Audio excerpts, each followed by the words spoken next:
Good evening, everybody, and thank you for joining me tonight on the Raven Wing Academy. What we're going to be talking about today is the metaphysics of meditation, right?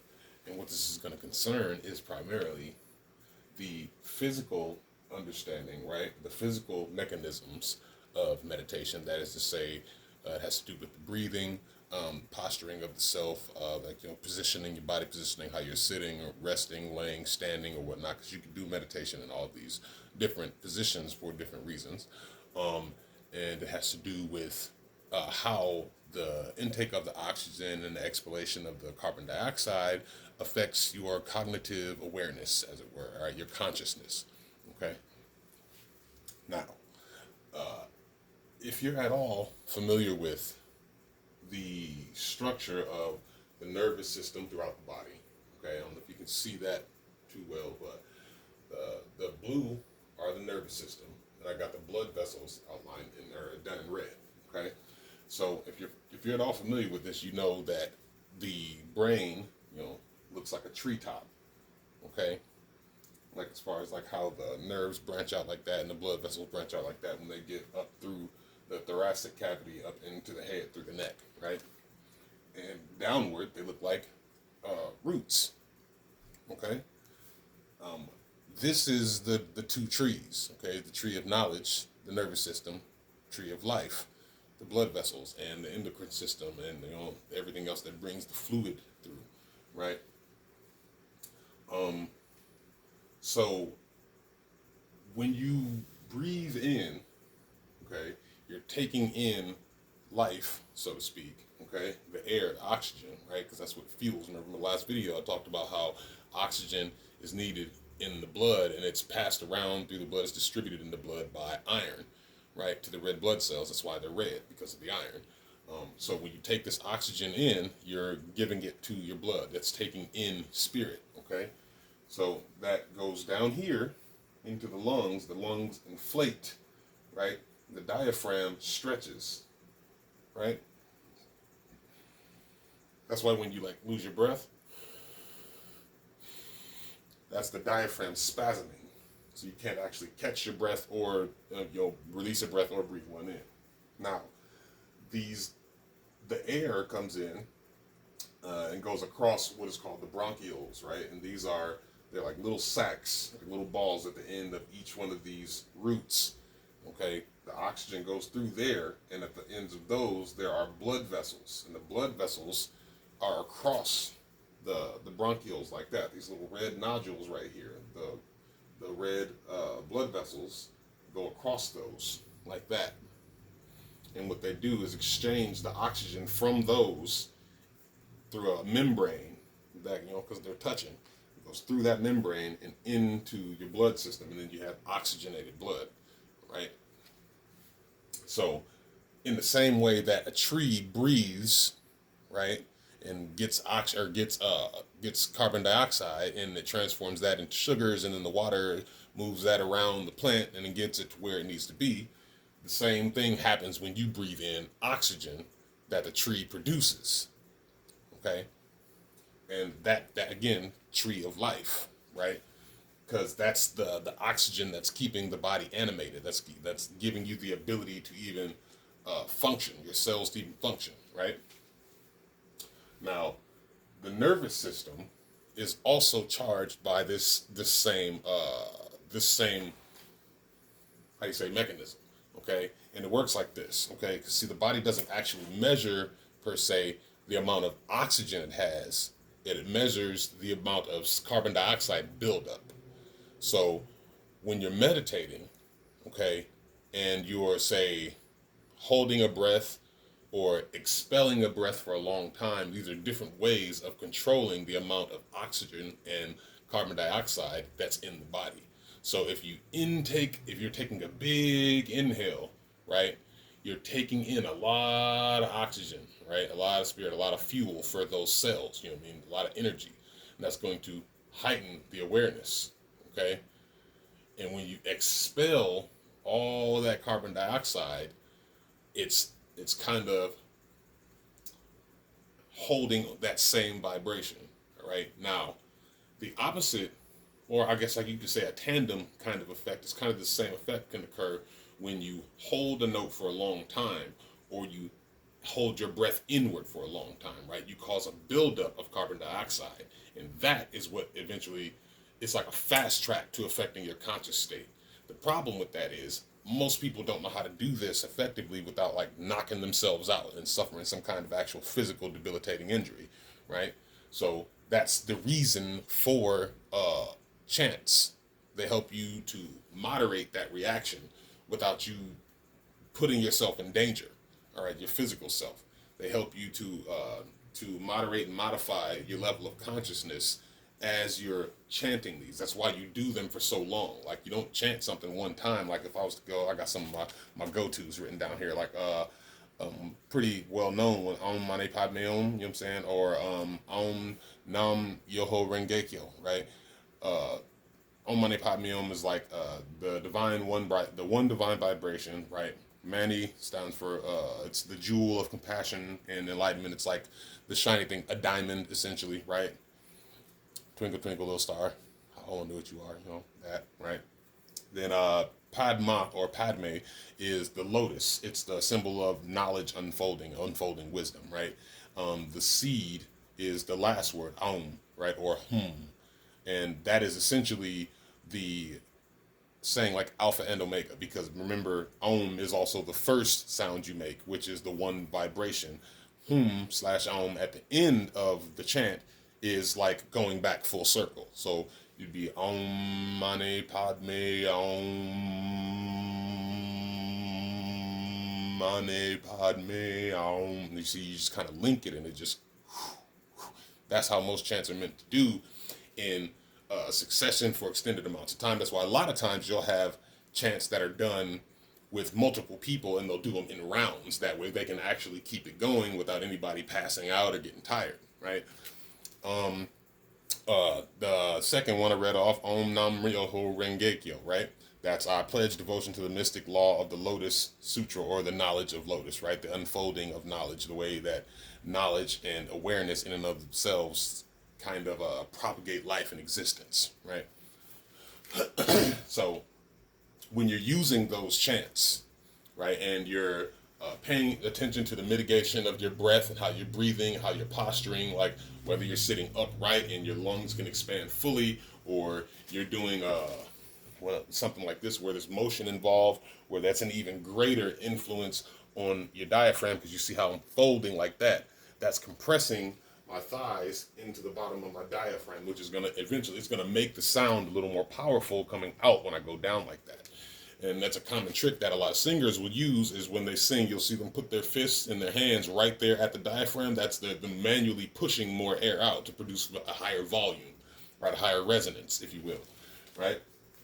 So the physical body, this right here, the outside of the body, okay, that actually is getting fed from within.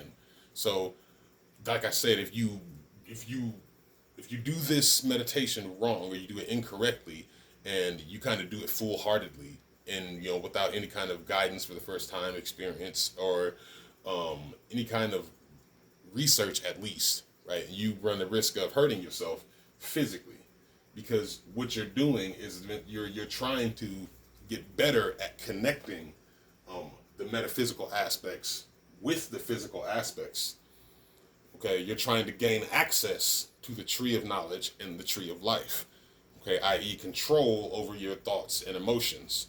All right, control over the focus and projection of what your experience in the physical is. Because remember, this in and of itself is driven off of your perceptions. Okay, the things that you see and hear, you project. They're projections, projects. Anything solid is a project. Okay, is a thing that has been projected. Okay, it is worked on here, and then it exists here.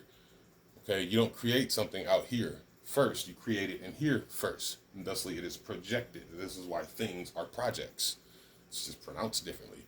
Okay, it's spelled exactly the same, right? So when you when you learn how to and understand how to utilize chants, mantras, incantations, breathing states, breathing exercises, gong fu, qigong, you learn how to use any of these. Even just doing regular martial arts, outside of mystical applications, has the same effect because you have to learn how to breathe correctly in order for you to move correctly.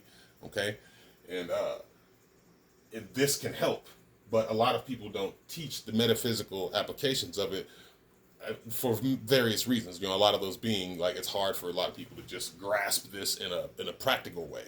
One of the major reasons being because if they don't grasp it in a practical way, they can't teach it in a practical way, so it would all sound like mumbo jumbo anyway, right?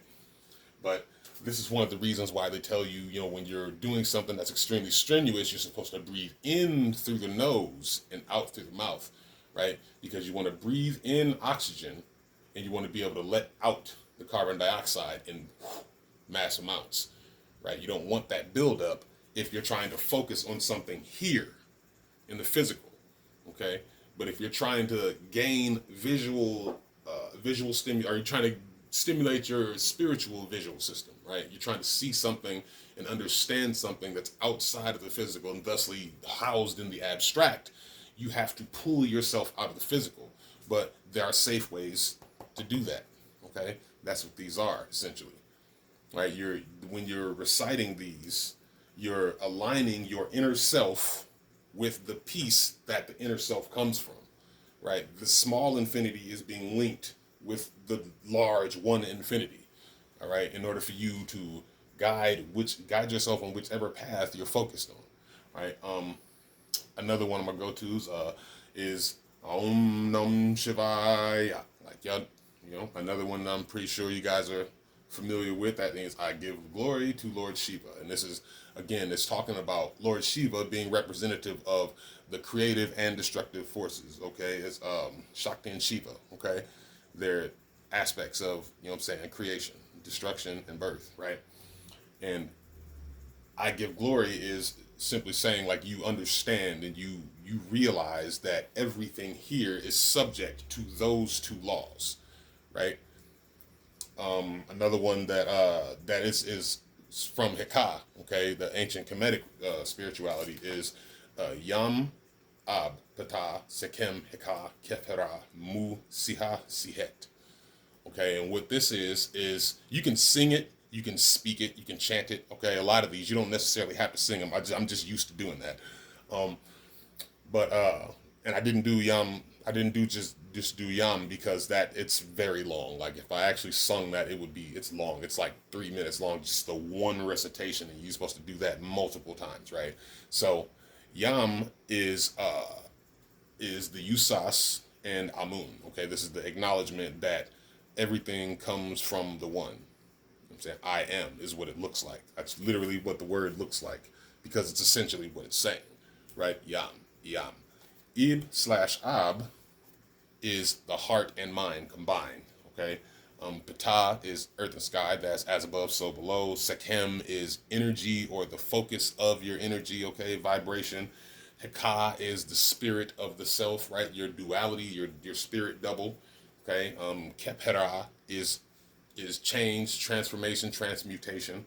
Mu is, or Muwa is, the divine waters woman. It is how do you say, the ins, the outs, the up downs, right? Waves. It's the pendulum, so to speak, right?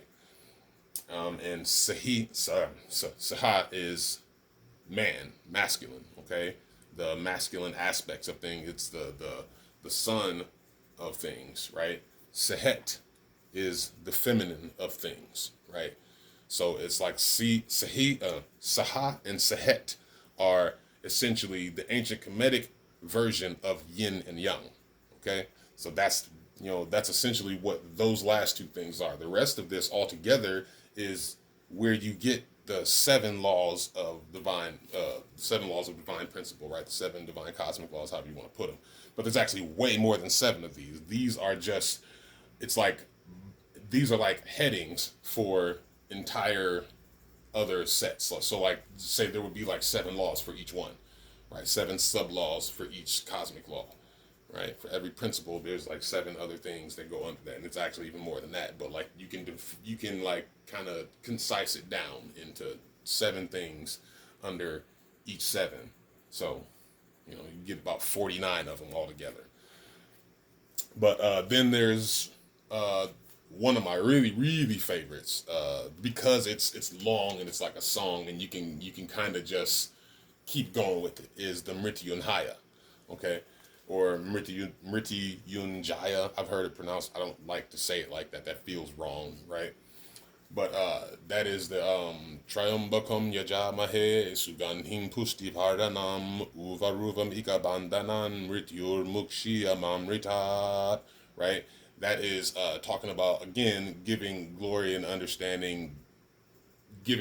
Shiva and understanding that Shiva is the thing that gives life, right? And takes life, right? Because the very end of the song is talking about delivering me from mortal death, essentially. And around the middle of the song,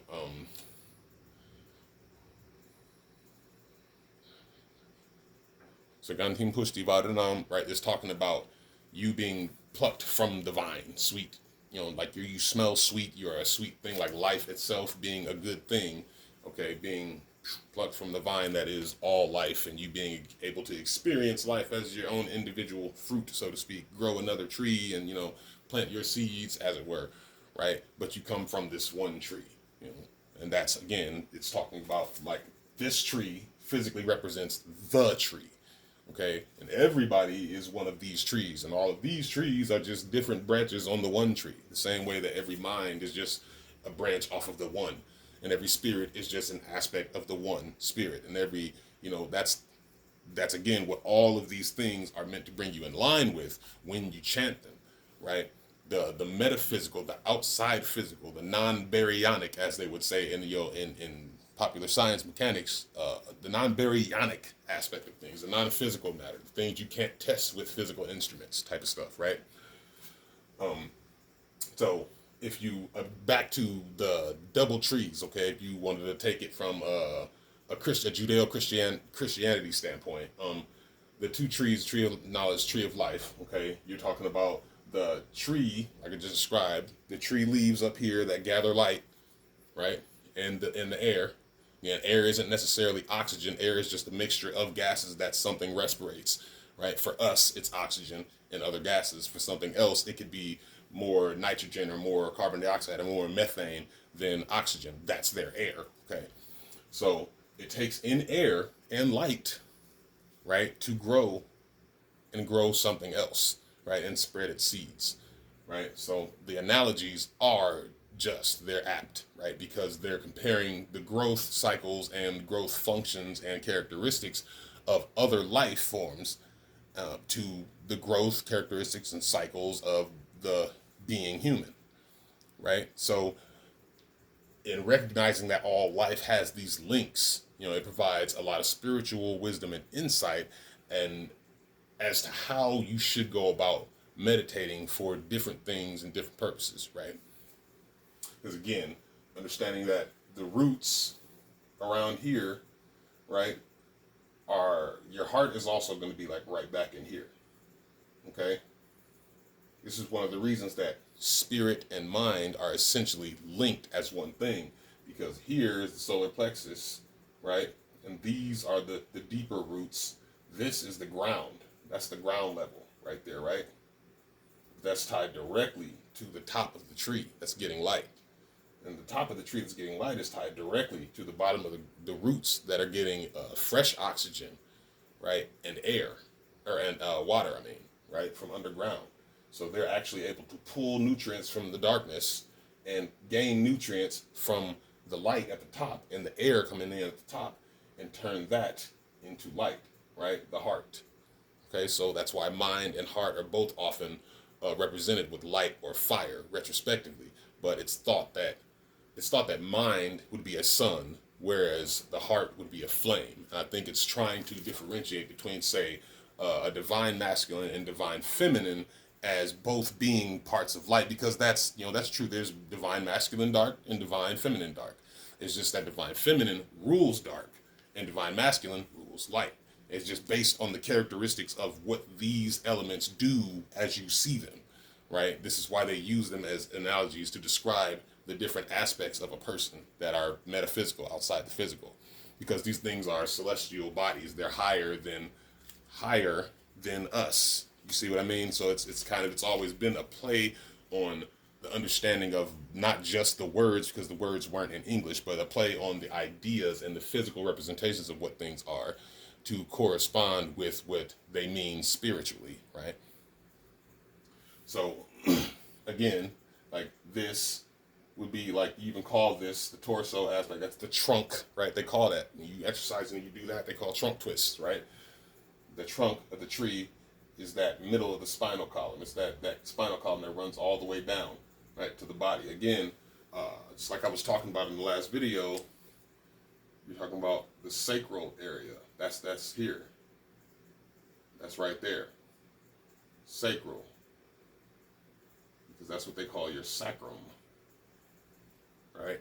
Or the coccyx, right? And you'll see that represented as like a shovel or a spade, because that's what it's shaped like. Or the jed with the ankh on top, because the bottom, even the bottom of the jed actually has this like lines that form an inverted triangle, an inverted pyramid, right?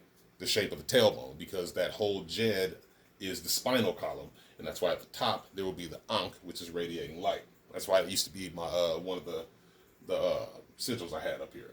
But that is essentially talking about, okay, this part down here being the bottom of the jed column, right? It's the trunk, it's the bottom part, it's the roots, it's the underground. Again, remember the symbolism of the gravedigger's spade, okay? The bottom of the shovel is shaped exactly like the bottom parts of the coccyx, right? And this is indicative of the sacrum. Well, remember, like I showed you last time, right? The inverted paragram, the dog star, or the goat of Mendes, however you want to say it, right? The materialistic, animalistic aspects of person.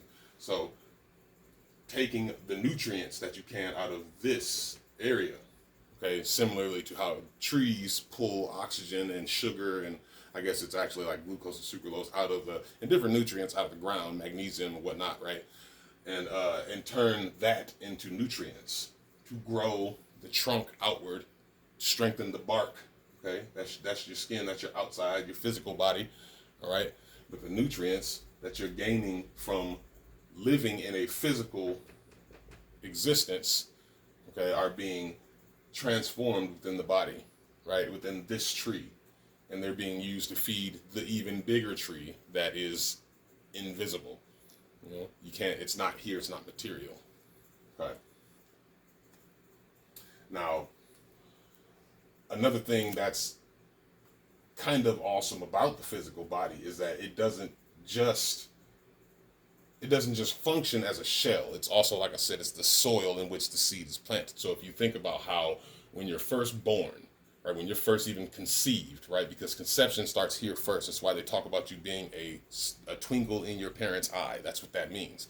That's an idiom referring to the spirit of you, or the soul of you, coming down to be incubated, okay, into being a person. And then once you are a person, you're prenatal. We prenatalize. Natalize meaning you have come from the netter, from the nature. Okay, you have come from that into physical being. You know, that's why you are postnatal after you're born. All right. So this, you know, this outer coating right here, this outer vessel, all of this physical stuff provides protection and, like I said, nutrients for the tree and the roots. You are the seed that was planted into this body, right? And just like the light from the sun helps trees grow, that light that is you that came into this body is there to help this body and that light itself grow, okay, and transform, right?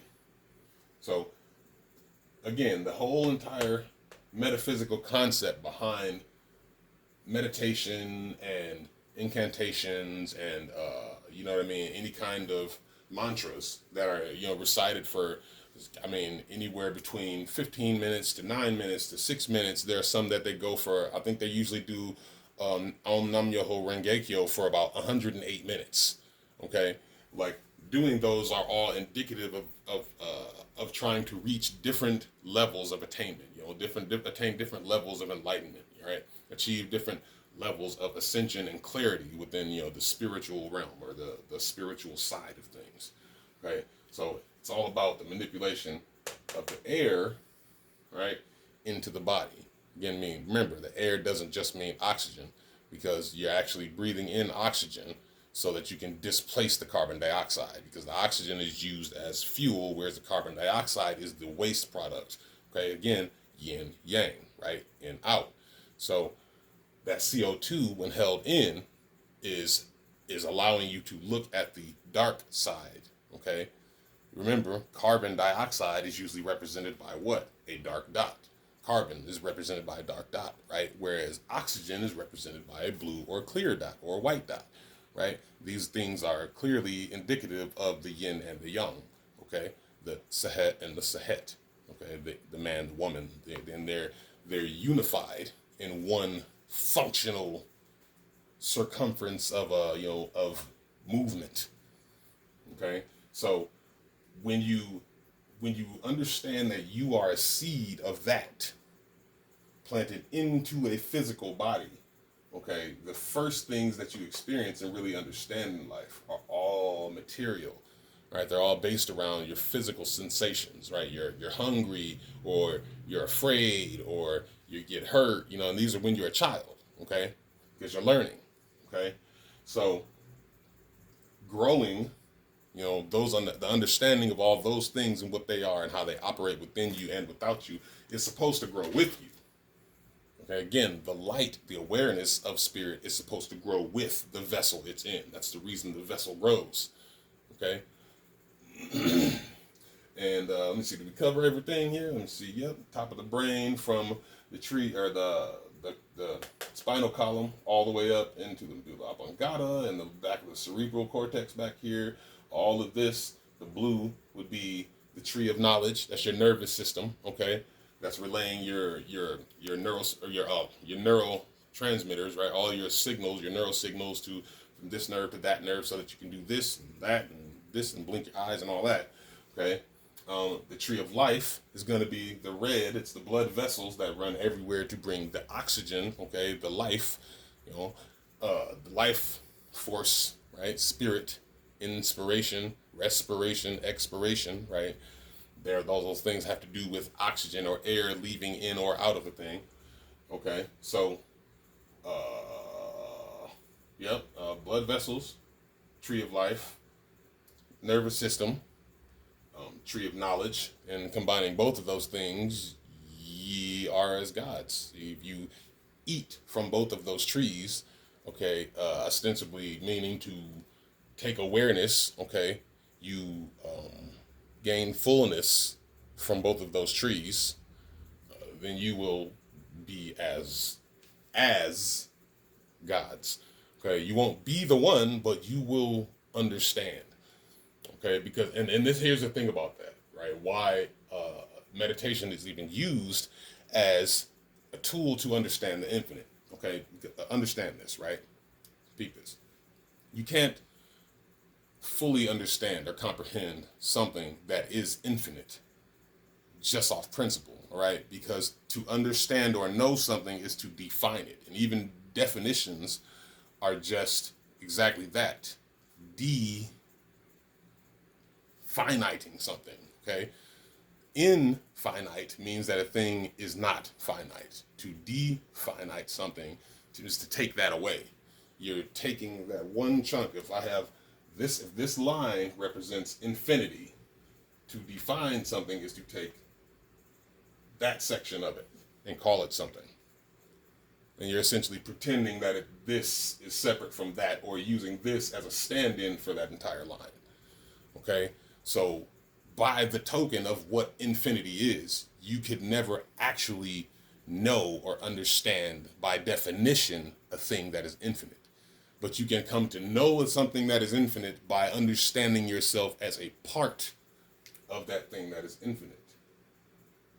And thereby rejoining, right, or remembering or reassembling the spirit self. Right? Remember, you have to partake of both of the trees, partake of the fruit of both of the trees, the fruits of life, the fruits of knowledge, the fruit of spirit, and the fruit of higher awareness of self, right? You have to partake of both of those fruits in order to fully realize the self, make the self real. Realize, not meaning realize, realize, no, I mean realize as in listen to what the word is saying to you, right? If you sterilize a thing, you are making it sterile, okay?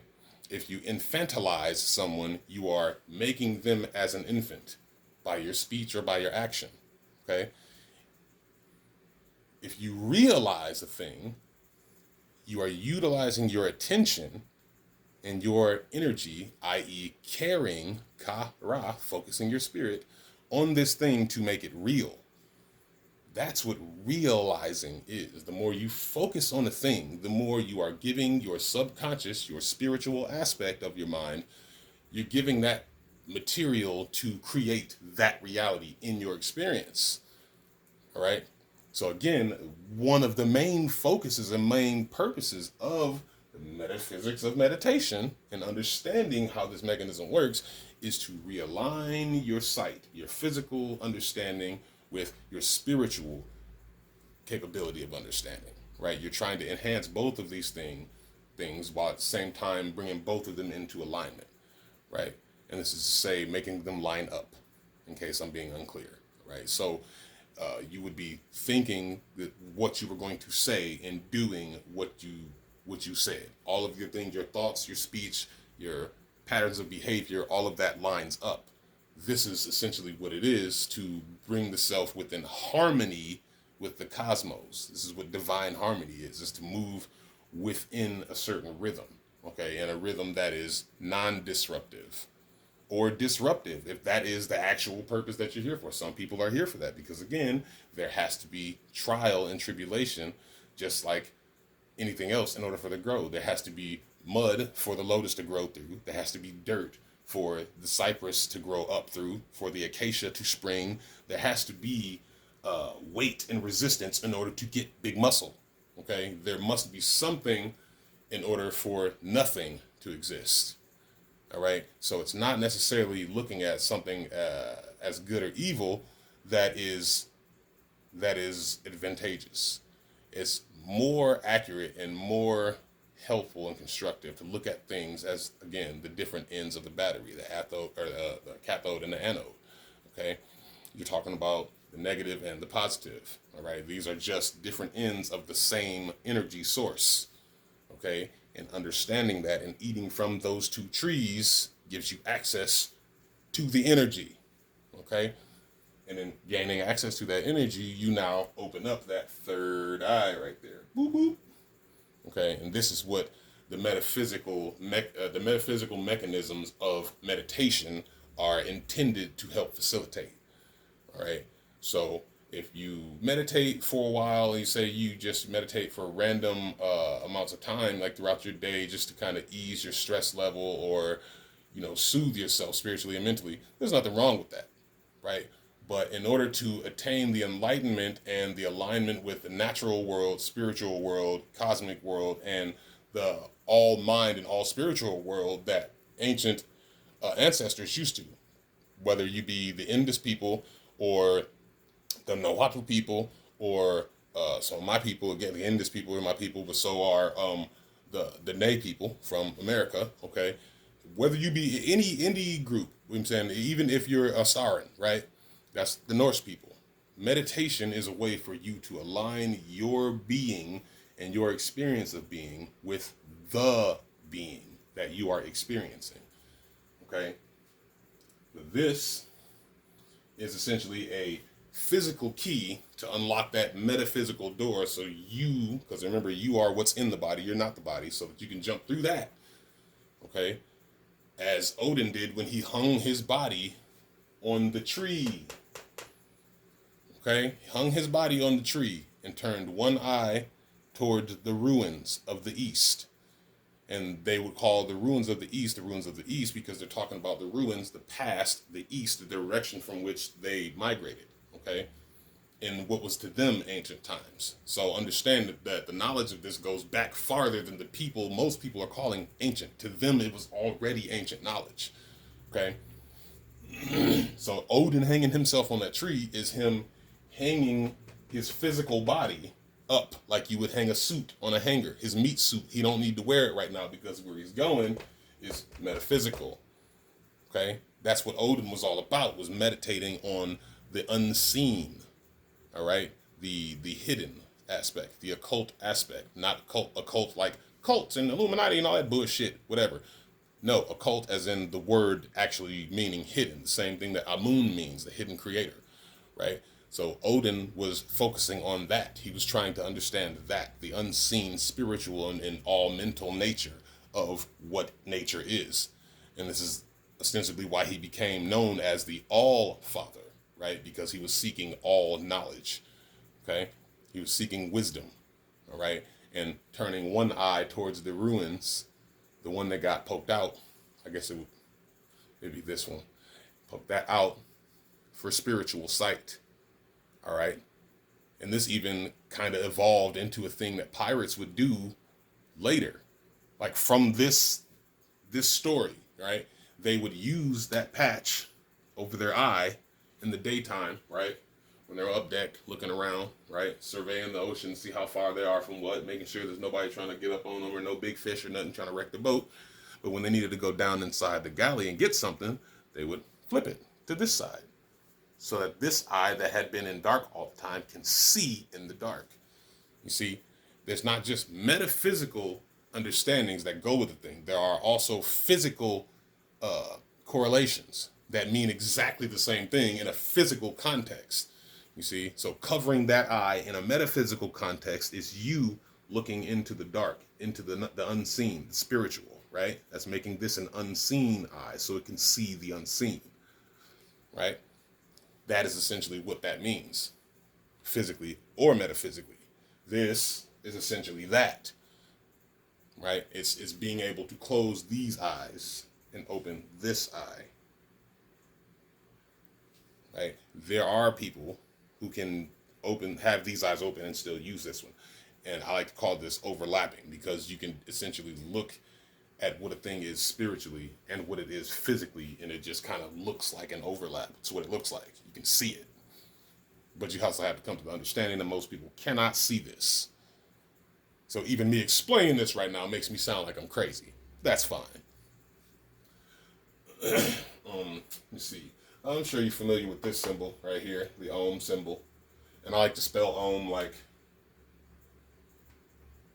that just for sake of consistency, because the sound exists in so many different cultures, you know what I mean? But it's usually spelled like this, or with that with an H, or that with a U, you know what I mean? So I just put a W because it just looks, I don't know, I like the way that the up downs look. It looks like vibration, and I just kind of have a thing for that. Like it looks like the representation of vibration, as in like, you know, that. But yeah, I didn't even have my eraser over here. Oh well, I'm done anyway. But that's all I got for you guys today. And again, welcome to my new subscribers. Thank you for taking the time out of your night to listen to me. And I hope you learned a little bit. And I hope that this will help you understand the metaphysical mechanisms behind meditation and how to more effectively utilize it in your spiritual journey. Again, thank you for joining me here on Raven Wing Academy tonight. Like, share, subscribe. And if you are on Patreon, I appreciate you and thank you for donating. There's going to be a few special things coming up on Patreon that I'm going to post there probably here within the next 3 days. There's going to be, I'm going to read from a book of poems that I wrote, and I'm going to read a couple of them probably every day, or every week. I'll do every week so I can space it out. And they'll be on various topics. And at some point, I'm going to actually compile them all to a book that will be available along with the other book I'm working on. Okay. But, thank you for joining me. I hope to see you guys again next time, and you have a good night.